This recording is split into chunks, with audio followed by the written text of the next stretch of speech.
Well, here we are, the culmination of the telepath arc. All good things must come to an end, and thankfully, so must this. We kick off with Bester and his latest group of bloodhounds to arrive.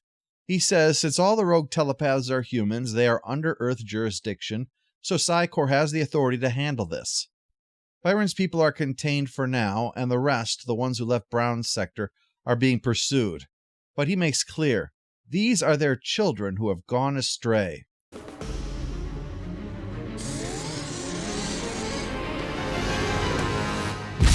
Very astray. Lockley's not a huge fan of Bester's enthusiasm for his job, but Bester knows that this is the way among all the races. Those without telepathy wrangle those who have it one way or another, and the Psi Corps is humanity's way. But don't worry, it's not like the Psi Corps have a god complex or anything.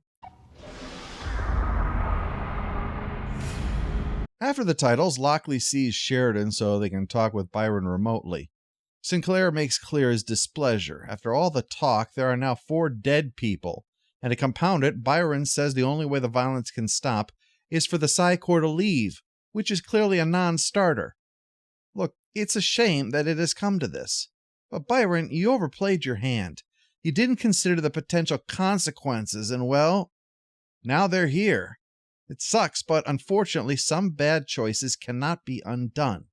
You did what you did, now Bester's here. To put it bluntly, you fucked around and now you're finding out. So after Bester butts in to hand over the progress report, Sheridan admits to Lockley he's worried now that Bester is back what Garibaldi is going to try this time. Turn around. Simple yet effective. I guess FAFO is really spreading today.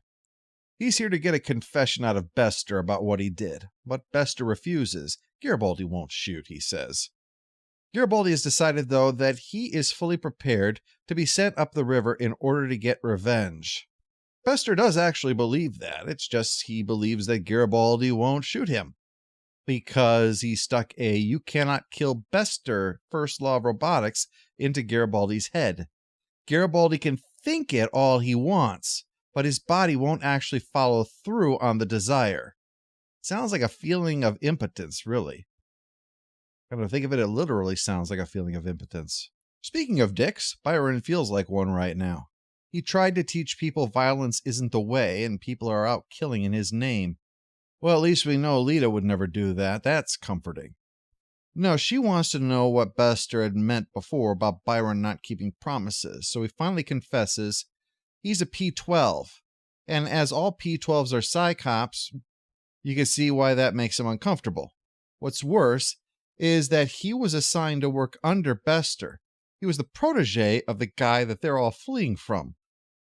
So he shares where it all went wrong. They were out picking up some blips when Bester decided he wanted to send a message to stop aiding and abetting rogue telepaths. And he wants that message delivered in blood, and he wants Byron to be the one to pull the trigger. And effectively, he puts a gun to Byron's head to make him do it. Well, he was disillusioned because not only was he forced to commit murder, no one in the Psi Corps cared. So he left to show there was a better way. Well, it's the thought that counts. As a matter of fact, at that moment, Byron's people are discussing taking hostages, which is already a poor way to win in the court of public opinion, but they compound it by going into Med Lab to get them. People pledged to help the sick and injured, along with the sick and injured. This is when you just lean into being the asshole here. Garibaldi's in here too, trying to get medical help, explaining he's got a real telepath problem right now. Close the door! Garibaldi and Dr. Franklin are both recognized as being part of the senior staff, so the one in charge makes clear they'll be the first to die if Sheridan doesn't comply. He makes the expected demands in order of increasing absurdity. Free Byron, let us leave the station, and you must start negotiating to give them a homeworld. Byron sees that he needs to step in now, no matter what, so he and Lita are going to slip out and try to talk them down before anyone else gets killed. Which might be Peter, considering he's pulled from his sickbed to defend access against armed security. Forgetting, I guess, that he couldn't stop 4 men armed only with junk from kicking his ass. Things almost come to violence when Franklin tries to stop them from putting Peter in danger, but things come to actual violence once he's out there behind the barricade. flinging crap at the security forces. Shockingly, this works for now. I guess he's rather motivated, getting all carry in this shit. Well, Sheridan is not appreciating Bester's "I told you so" right now. You can't talk to them. You can talk to her. You can talk to me. Everyone talks to me. People like talking to me. I guess I just have that kind of face. Yes, damn you. The director is doing something unusual with this show. Not fully throughout, just from time to time. He's filming the scene with a Steadicam, switching between the three characters in continuous takes. The reason, I think, is to place Bester in the center of this with the camera, the same way that, like it or not, Sheridan and Lockley are stuck on the periphery. When Bester departs, she says that the request for Bester to stand down is under advisement back home on Earth, which really means we're stalling until the decision no longer matters. So Lockley puts out the options: either go in there and accept the consequences, or negotiate with terrorists. That puts it in perspective. There's reason that most governments refuse to negotiate with terrorists. For starters, you don't want to make hostage-taking a strategy that works. Also, it shows weakness, and right now, with the Alliance barely holding together thanks to these mysterious attacks, Sheridan cannot afford to look weak. I mean, politically, he cannot afford to look weak. How can he expect the Drazi to believe that he'll pull the trigger against them if he won't against terrorists? Like it or not, that's how it's going to be, so Sheridan has to act. In this crisis, the worst thing he can do is create 5 more crises later on because of the way he resolved this one. As for Lita and Byron, they go wandering through the fortress, her using her Vorlon spider sense to see if any of the ways are still open, and eventually they find one. But they're short on time. The telepaths in MedLab are ready to execute Garibaldi. This, if it seems familiar, is the clip from the future that was seen at the end of Season 4, Deconstruction of Falling Stars. And Garibaldi's words fall on deaf ears, that this plan of theirs is not going to work. You have 2 choices. Surrender, or we will use lethal force to bring you down. You have 10 minutes. Yeah, see, I told you, don't you all look stupid? Oh, shit. As we witnessed in Deconstruction, this ends with a PPG blast, but it wasn't at Garibaldi, it was at the leader of this faction, by Byron himself.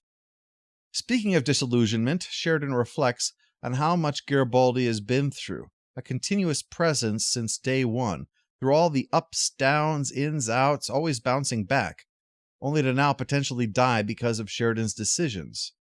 Well, that's going to really make him look like an asshole. So Byron calls up to say the immediate crisis has been resolved, but to bring this to a proper end, he wants to be able to gather all of his people. They'll have a chat. Once that's done, he's going to surrender himself along with those who directly engaged in violence. But only to Lockley, not Bester. And he wants the innocent members of his group to be allowed to depart the station without being arrested.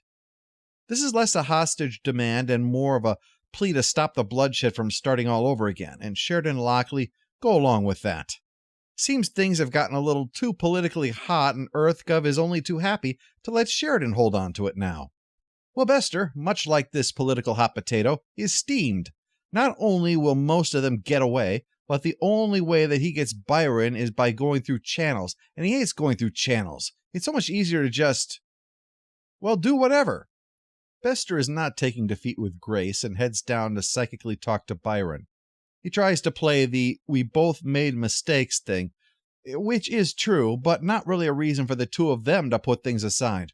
We both made mistakes. You tried to preach nonviolence. I murder people. It's just let bygones be bygones. Well, Byron isn't biting, and Bester is not happy that all the things about the Psy-Corps Byron knows is going to be shared. Like the murdering of non-telepaths. So Bester's doing what he usually does when he doesn't get his way, and does it anyway.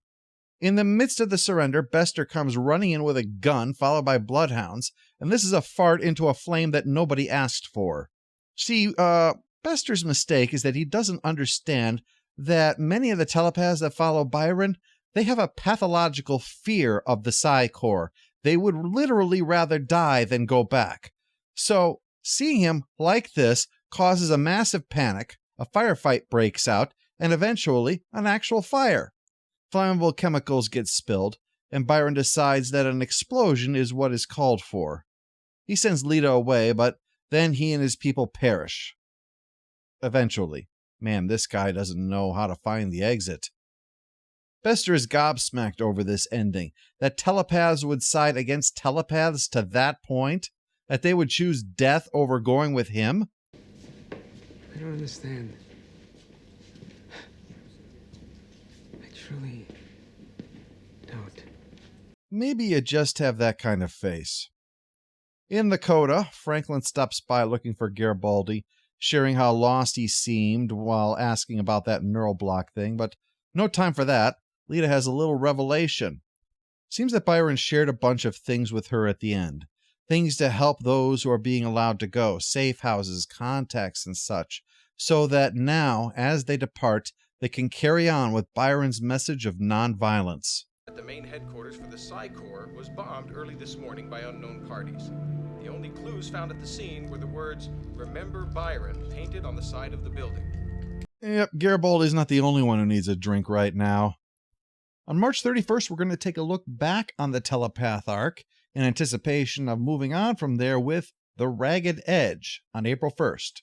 No fooling.